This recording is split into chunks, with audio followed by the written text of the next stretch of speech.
요즘 남아공화국의 폭동, 또 쿠바의 반정부 시위 사태 등 전 세계 곳곳에서 혼란스러운 모습을 보이고 있는데 유럽 중심 국가 중에 하나인 프랑스에서도 시민들 대규모 시위가 벌어지고 있습니다. 이 프랑스 정부가 백신 접종 완료 증명 또는 코로나19 음성 판정 증명을 하지 않으면은 다중 공공시설 이용을 금지시키는 정책을 들고 나오자 이에 대한 항의 차원입니다. 이 프랑스 대혁명의 시작이었던 바스티유 감옥 습격을 기리는 프랑스 혁명 기념일에 독재 타도와 보건 패스 타도 등을 외치면서 수많은 시민들이 거리로 나오고 있습니다. 또 코로나19 팬데믹이 장기화되면서 이 팬데믹과 연관이 있는 명칭 때문에 일부 유명 브랜드들이 사업에 악영향을 미치지 않을까 고심하고 있다는 소식입니다. 자, 주영석 국장. 안녕하십니까.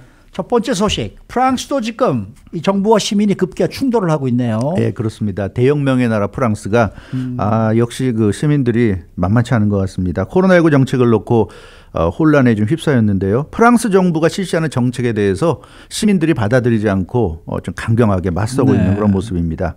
지금 프랑스 지금 말씀하신 대로 이제 그런 강제적인 그러니까 우리가 흔히 얘기하던 백신 그 패스포드를 이제 사실상 하겠다는 건데 8월부터 시작했다는 거죠. 거기에 대해서 거센 반발을 하고 있습니다. 일단 프랑스 정부가 그렇게 이제 강경한 정책을 들고 나온 배경을 보면 프랑스 백신 접종률이 굉장히 낮아요. 36.4%. 그러니까 백신 접종을 완료한 사람들의 비율이 36.4%여서 미국 48.5%, 미국도 절반에 약간 못 미치지만 미국보다도 한 12% 정도 낮습니다. 그래서 다른 선진국들에 비해서 굉장히 낮은 편이라고 할 수가 있겠어요. 그러니까 이렇게 백신 접종률이 떨어지다 보니까 프랑스 정부가 좀 극약 처방을 하고 나선 겁니다. 그렇게 하면 좀 맞지 않겠는가 이런 건데 역시 그 프랑스 시민들의 기질상 순순히 받아들이는 게 아니라 이제 거리로 나와서 정부 타도를 지금 외치고 있는 그런 이 시위가 지금 전국적으로 확대되고 있어요.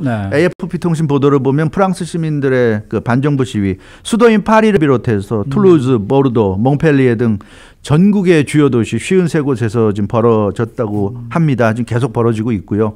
프랑스 정부의 그 코로나 백신 접종 정책에 항의하는 시위가 지금 동시다발적으로 전국에서 벌어지고 있습니다. 경찰 추산으로 파리에서만 2,250명 직결, 프랑스 전역에서 약 19,000명 운집인데 뭐 어느 나라나 마찬가지지만 경찰 추산은 굉장히 축소해서 발표하니까 이걸 뭐 고지고대로 믿을 건 아니고 이것보다는 훨씬 더 많이 눈으로 봐도 알 수 있어요. 굉장히 많이 나와 있습니다. 그래서 경찰 추산보다 한 몇 배, 몇십 배 더 많은 사람들이 지금 나와 있는 것으로 이렇게 보여집니다. 그런데 시위 분위기도 보니까 상당히 격렬하더라고요. 격렬합니다. 이 프랑스 대혁명이 참 대단한 게 피를 흘린 혁명이잖아요. 그렇죠. 정말 그래서 우리 인간의 삶을 바꾼 이 근대화로 만들어간 정말 그 기념비적인 혁명인데 그래서 피를 흘린 나라답게 열정적이고 격렬한 시위가 지금 벌어지고 있어요. 그래서 14일 수요일 이틀 전 1789년 프랑스 혁명의 발단이 됐던 바스티유 감옥을 습격한 날이죠. 그래서 프랑스에서는 이날이 공휴일입니다. 프랑스 혁명 기념일로 불리는 공휴일인데 이 전국적인 대규모 시위가 벌어졌어요. 그래서 뭐 독재 타도, 보건 패스, 프랑스에서는 보건 패스라고 좀 부르고 있는데 어디든 이제 8월부터는 들어가려면 보건 패스를 보여줘야만이 들어갈 수 있는데 이 보건 패스 타도 등의 구호를 지금 외치고 있습니다. 그리고 시위대들은 자유의 이름으로 시위에 참여한다 이런 또 목소리를 높이고 있고요. 일부 참여자들은 경찰을 향해서도 이제 폭죽을 쏘거나 물건을 집어던지면서 저항하고 있고 경찰도 이 시위대들을 해산시키기 위해서 최루탄을 발사하는 등 강경 대응에 나서고 있습니다. 경찰은 뭐 당연히 이 시위대들을 부정적으로 보고 있죠. 그래서 경찰 관계자는 시위대가 당초에 신고한 집회 경로를 벗어났다. 그러니까 애당초 집회 시위의 자유가 민주주의 국가에서 있기 때문에 신고하고 허가받고 하게 되면 사실은 그 집회 시위가 보장돼야 되는데 그 신고한 경로를 벗어났기 때문에 불법이다. 이렇게 지금 얘기를 하고 있고요. 길가에 불까지 질렀다. 과격 시위다. 이렇게 지금 비판을 하고 있습니다. 근데 뭐 보건 패스 타도라는 그러한 이제 주장은 뭐 어느 정도 이해가 가겠는데 이게 무슨 독재 타도까지 외치고 있단 말이에요. 이거 왜 그렇죠?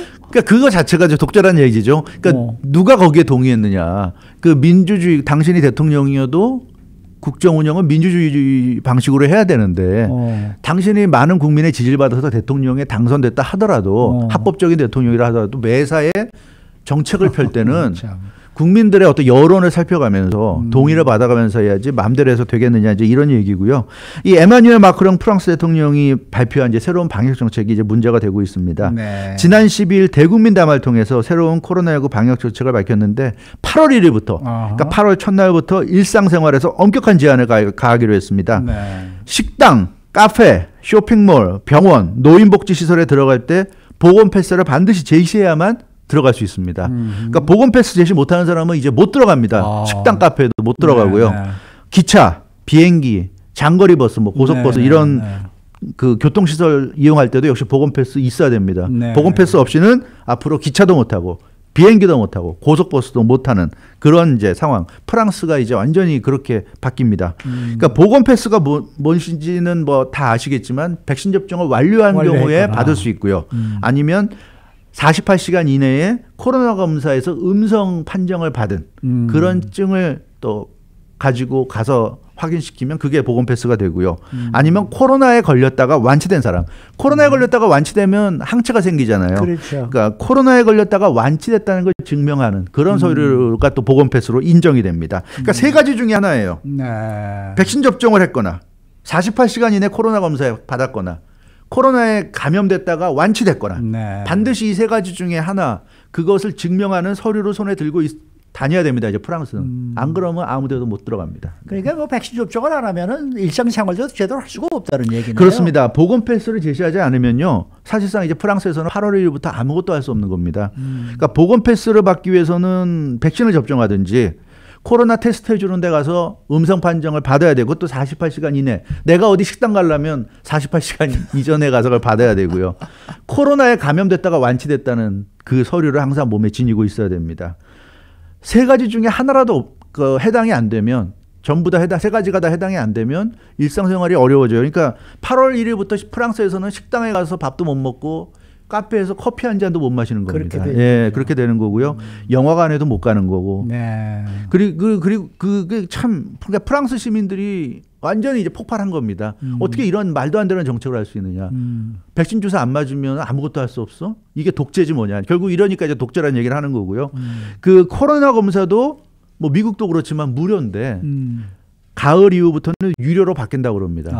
그러니까 그것도 돈 내야 돼요. 그러니까 이제 마크롱 대통령 생각은 그러니까 그러니까 끝까지 백신 안 맞고 필요할 때 검사 받고 음성 판정 받은 거 가지고 뭐 사회생활을 영위할 수도 있는데 그거를 되도록 줄이기 위해서 코로나 검사도 다 돈 받으려고 합니다. 그래서 프랑스 정부 의도는 결국은 이 세 가지 선택지 중에 백신 접종으로 사람들이 몰리게끔 그렇게 지금 유도하는 그런 상황인데 프랑스 이 시민들의 기질상 이거 그대로 받아들이는 게 아니라 이제 정부와 싸워서 정부를 엎어버리겠다. 이제 이런 자세로 나가는 겁니다. 프랑스에서 정상적인 생활을 하려고 그러면은 백신 접종 안 한 사람들은 이틀에 한 번씩 조사를 봐야 된다는 네, 그렇죠. 얘기가 되네요. 맞아요. 이야, 그것도 대단한 일이네. 네.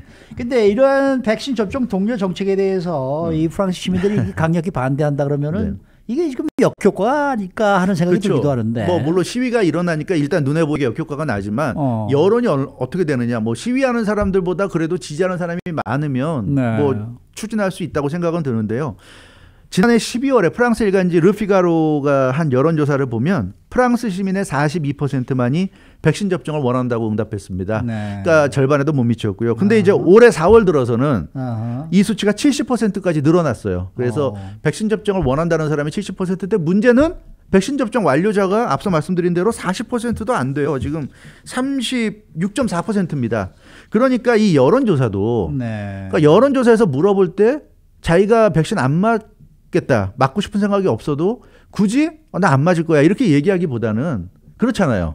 그러니까 대답은 그냥 맞을 겁니다. 맞는데 찬성합니다. 이렇게 해주고 넘어가고 그러나 본인은 안 맞고 뭐 이럴 수도 있지 않겠는가. 그래서 여론조사에서는 올해 4월에 70%가 찬성한다고 그랬는데 현실은 36.4%만이 지금 백신을 맞았기 때문에 프랑스 시민들이 여론조사에 대답하는 그 발언이 속마음과는 다르다. 이렇게 지금 볼 수밖에 없을 것 같아요. 그래서 어찌됐건 이 지금 시위가 격렬하게 나오는 것 이런 걸 감안하면 프랑스에서는 뭔가 이 마크롱 대통령의 강경한 정책이 아직까지는 좀 저항을 상당히 좀 받고 있지 않은가 이렇게 보여집니다. 근데 뭐 지금 이런 격렬한 저항에도 불구하고 프랑스 정부는 아주 단호한 입장이에요. 단호합니다. 가브리엘 아탈 프랑스 정부 대변인이 어제 시위 사태 관련한 입장을 발표했는데요. 이미 11종의 백신 접종이 의무인 나라에서 그러니까 코로나 말고도 뭐 홍역이라든가 여러 개 있잖아요. 11종의 백신 접종이 의무인 나라에서 이번 대책을 독재라고 하는 것을 이해하기 어렵다. 이렇게 지적했고요. 마크롱 근데 중요한 게 마크롱 대통령의 또 이런 강경책이 효과를 내고 있는 게 정부 대책 발표 이틀 만에 220만여 명이 지금 백신 접종을 예약했다 그래요. 그러니까 또 버티던 사람도 식당에 가서 밥도 못 사 먹고 뭐 이제 커피도 못 마시고 이렇게 된다고 생각하니까 맞아야 되겠다. 맞아야 하는 사람이 그렇죠, 또 늘어나고는 있는 것 같은데 그러나 그렇게 또 억지로라도 맞겠다고 하는 사람이 있는 반면에 차라리 정부를 엎어버리겠다 하는 사람도 늘어나고 있는 이제 그런 상황인 것 같습니다. 네. 근데 이제 문제는 이거예요. 이 프랑스에서 나타나고 네. 있는 시민들 저항이 뭐 프랑스니까 우리는 뭐 좋다 이거예요. 근데 이게 미국으로까지 그렇죠. 네. 확산되지 않을까 이게 지금 그렇죠. 걱정이죠. 이 프랑스는 워낙 지금 백신 접종률이 낮다 보니까 마크롱 대통령이 이렇게 극약 처방에 나선 건데 사실은 이런 정책이 결국 미국도 sooner or later 시작될 수밖에 없어요. 지금 수밖에 없을 것 같아요. 미국 살고 있는 우리도 곰곰이 생각해 보세요. 네. 사회적 분위기가 뭔가 지금 백신 접종을 해야 되는 쪽으로 그럼요. 좀 몰아가는 좀 네. 느낌은 분명히 있어요. 네. 프랑스처럼 이렇게까지 강제적으로 실시는 하지 않지만 분위기는 분명히 그렇습니다. 그래서 미국도 조 바이든 대통령이 지난주에 그랬잖아요. 코로나19 브리핑에서 필요하다면 집집마다 방문해서 노크를 하더라도 백신 접종률을 끌어올려라 이런 지시까지 내렸는데 여기에 대해서 공화당이 강력히 좀 반발하고 있지만 뭔가 분위기가 점점 그렇게 가고 있어요. 지금 미국의 백신 접종률이 48.5%, 50%가 안 되거든요. 지금 이게 늘어난다는 그런 좀 희망이 별로 안 보입니다. 그러니까 이러다가는 프랑스처럼 갈 수 있고 특히 문제가 이 보건 패스. 프랑스에서는 지금 보건 패스라고 부르는 백신 패스포트죠.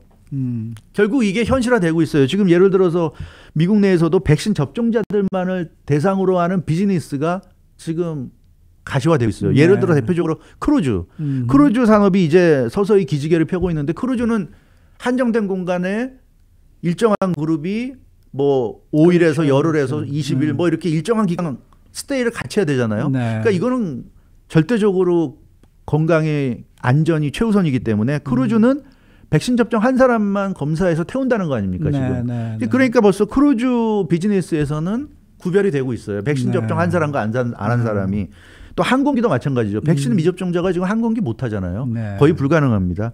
그래서 미국도 이렇게 일부 분야에서는 백신 접종과 미접종이 갈라지고 있고요. 앞으로 갈수록 이런 식의 어떤 상황이 나타나지 않겠는가.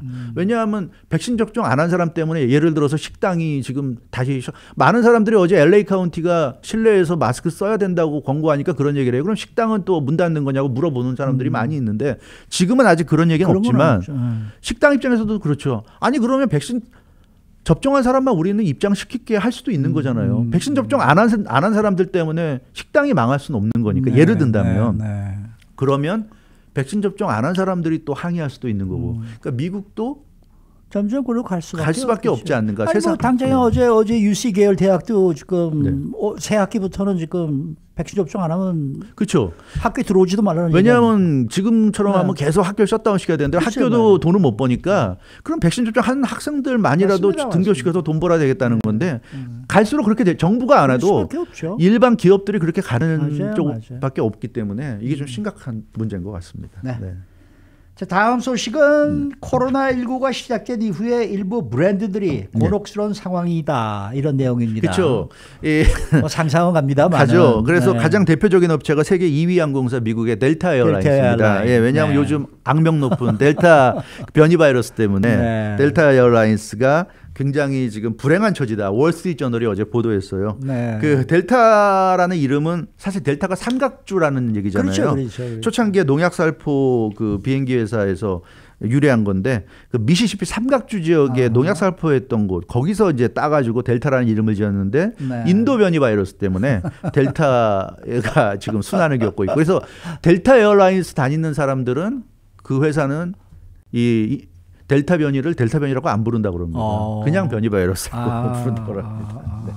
그런데 뭐 지금 구체적인 명칭 때문에 손해가 발생하는 건 아니겠지만 신경은 많이 쓰일 것 같아요. 예, 신경 쓰이죠. 네. 델타 에어라인스도 회사 명칭 때문에 당장 눈앞에 어떤 손실이 있는지는 정확히 알 수 없지만 기업 이미지 실추가 우려된다. 그러니까 델타 하면 아주 사람들이 끔찍해하고 뭐 연일 TV에서 전문가들이 델타 이러니까 굉장히 기업 브랜드를 악화시키는 쪽으로 가지 않겠는가. 비슷한 예가 멕시코의 맥주 코로나 맥주죠. 네. 이 코로나 바이러스 때문에 뭐 사실 코로나 참 좋아하는 분들 많은데요. 네. 예, 코로나가 워낙 지금 부정적인 아주 그 대명사 같은 단어가 돼버렸잖아요. 코로나가. 그러다 보니까 이 멕시코의 유명한 맥주 코로나도 아주 곤혹스럽다고 합니다. 그래서 이 콘스텔레이션 양조회사 코로나 맥주 만드는 회사인데요. 작년 같은 경우는 내부적으로 분위기가 심각했다고 그래요.